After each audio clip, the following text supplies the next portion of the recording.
সূরা মাআরিজের 24 এবং 25 নম্বর আয়াতখানা তেলাওয়াত করেছিলাম। ওয়াল্লাযীনা ফী আমওয়ালিহিম হাক্কুন মা'লুম।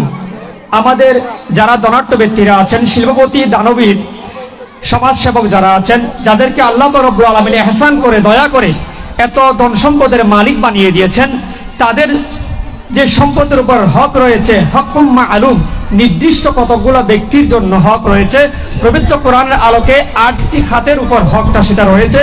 লিসাইলি ওয়াল মাহরুম, বঞ্চিত, অভাবী, মিসকিন, নিঃস্ব, মুসাফির, তাদের উপর যে হকগুলা রয়েছে, এই হকগুলা আদায় করার নাম হলো যাকাত। যাকাতের একটা অর্থ হলো বৃদ্ধি পাওয়া, যাকাতের আরেকটা অর্থ হলো পবিত্র হওয়া। যাকাতের যে হারটা নির্ধারণ করে দেওয়া হয়েছে সেটা হলো 40 ভাগের 1 ভাগ, অর্থাৎ 2.5 ভাগ। সোজা বাংলায় যদি হিসাবটা এভাবে করি, আপনার 100 টাকার মধ্যে 2.5 টাকা হিসাব করলে তাহলে 1000 টাকার জন্য 25 টাকা যাকাত দিতে হবে। 1 লক্ষ টাকার জন্য 25,000 টাকা যাকাত দিতে হবে।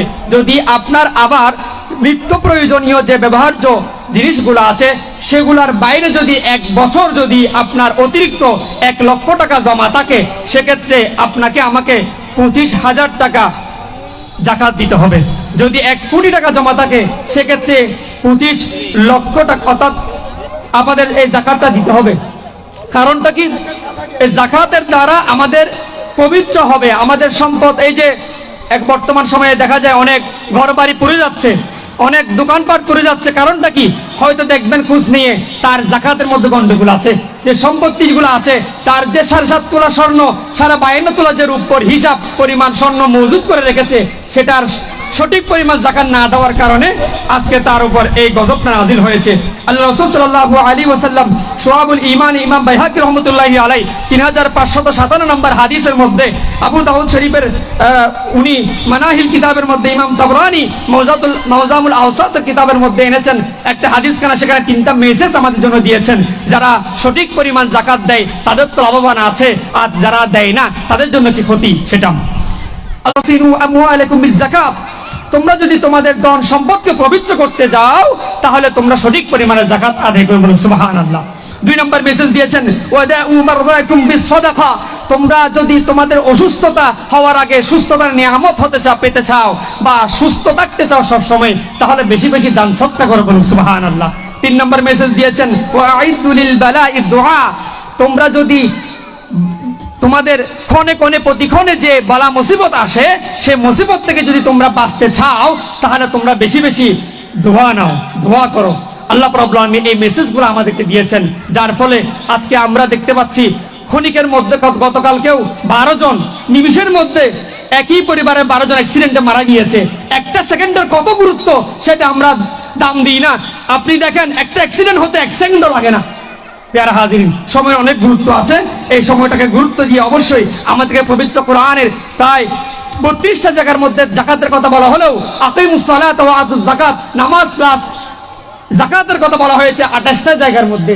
তার মানে বোঝা গেল আপনি নামাজ, রোজা, হজ, যাকাত এগুলা সবগুলা করলেও আপনি সঠিক পরিমাণ যদি যাকাত না দেন আপনার হক আদায় হবে না। হযরত আব্দুল্লাহ ইবনে আব্বাস রাদিয়াল্লাহু তাআলা আনহু থেকে একটা হাদিস বলে আমি শেষ করব। হযরত আব্দুল্লাহ ইবনে আব্বাস রাদিয়াল্লাহু তাআলা আনহুর আমলে এক ধনাঢ্য ব্যক্তি মারা গেল।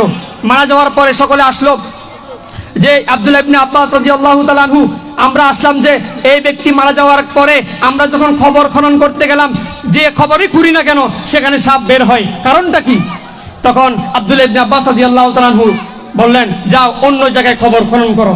অন্য জায়গায় যখন খবর খনন করলো, দেখা গেল সেখান থেকে বিষাক্ত এক সাপ বের হচ্ছে। হাদিসের বারাতে এসেছে যে এই সাপের 2 চোখের উপর এমন কতগুলো ভয়ঙ্কর কালো দাগ থাকবে, এমন হাদিসের মধ্যে এসেছে ওই সাপটা এমন ভয়ঙ্কর যে এই সাপটা আপনার খবর জগৎ থেকে একেবারে কিয়ামত পর্যন্ত আপনাকে দংশন করতে থাকবে। বলি নাউযুবিল্লাহি মিন যালিক। যে সাপ একবার দুনিয়ার জমিনের মধ্যে একটু নিঃশ্বাস ফেললে দুনিয়াতে আর কোনো কিছু জন্ম নিবে না, এরকম কঠোর একটা সাপ। তো আল্লাহ রাসূল সাল্লাল্লাহু আলাইহি ওয়াসাল্লামের সেই চাচা বলল, ঠিক আছে আর কিছু করার নাই। সে সে কি আমল করেছে সেটার উপর একটু প্রশ্ন করা হয়। প্রশ্ন করা হলো ওই ব্যক্তির, ধনাঢ্য ব্যক্তির কি আমল ছিল? বলা হলো ওই ব্যক্তি নামাজ পড়তো, ওই ব্যক্তি রোজা রাখতো, ওই ব্যক্তি হজ করেছে, ওই ব্যক্তি জীবনে অনেক বড় নেককার বান্দা ছিল, কিন্তু সঠিক সময়ে সে যাকাত আদায় করতো না। যার ফলে গিয়ে আব্দুল্লাহ ইবনে আব্বাস রাদিয়াল্লাহু তাআলা আনহু তখন বলে দিলেন, যাও, যে গর্ত যেখানেই করো না কেন, যেখানে খবর খনন করো না কেন, সেখান থেকে সাপ বের হবে। কারণটা কি? আল্লাহ পবিত্র কোরআনের মধ্যে বলেছেন, যারা তাদের গচ্ছিত সম্পদ জমা রেখেছে কিন্তু যাকাত দেয় নাই, তাদের খবরের মধ্যে সেই যাকাত না দেওয়ার কারণে সম্পদগুলো সাপ হয়ে থাকবে। সুতরাং ওই সাপের মধ্যে তাকে খবর দাও, বলে নাউজুবিল্লাহি মিন যালিক। প্রিয় হাজিরিন, এই ধরনের বাঁচার জন্য অবশ্যই সঠিক পরিমাণে আমাদেরকে যাকাত দিতে হবে এবং 110 টাকা করে সর্বনিম্ন আর 105 টাকা করে সর্বোচ্চ ফিতরা আমরা সময়ের মধ্যে আমরা ঈদুল ফিতরের নামাজের আগের মধ্যে ইনশাআল্লাহ আদায় করে আমরা আল্লাহ এবং আল্লাহ রাসূল সাল্লাল্লাহু আলাইহি ওয়াসাল্লামের রেজামন্দি হাসিল করার জন্য আল্লাহ পাক আমাদের আজকের এই ইফতার মাহফিল কবুল করে বলে আমিন। ওয়া মা আলাইনা ইল্লা বালাগ। আসসালামু আলাইকুম ওয়া রাহমাতুল্লাহি ওয়া বারাকাতুহু।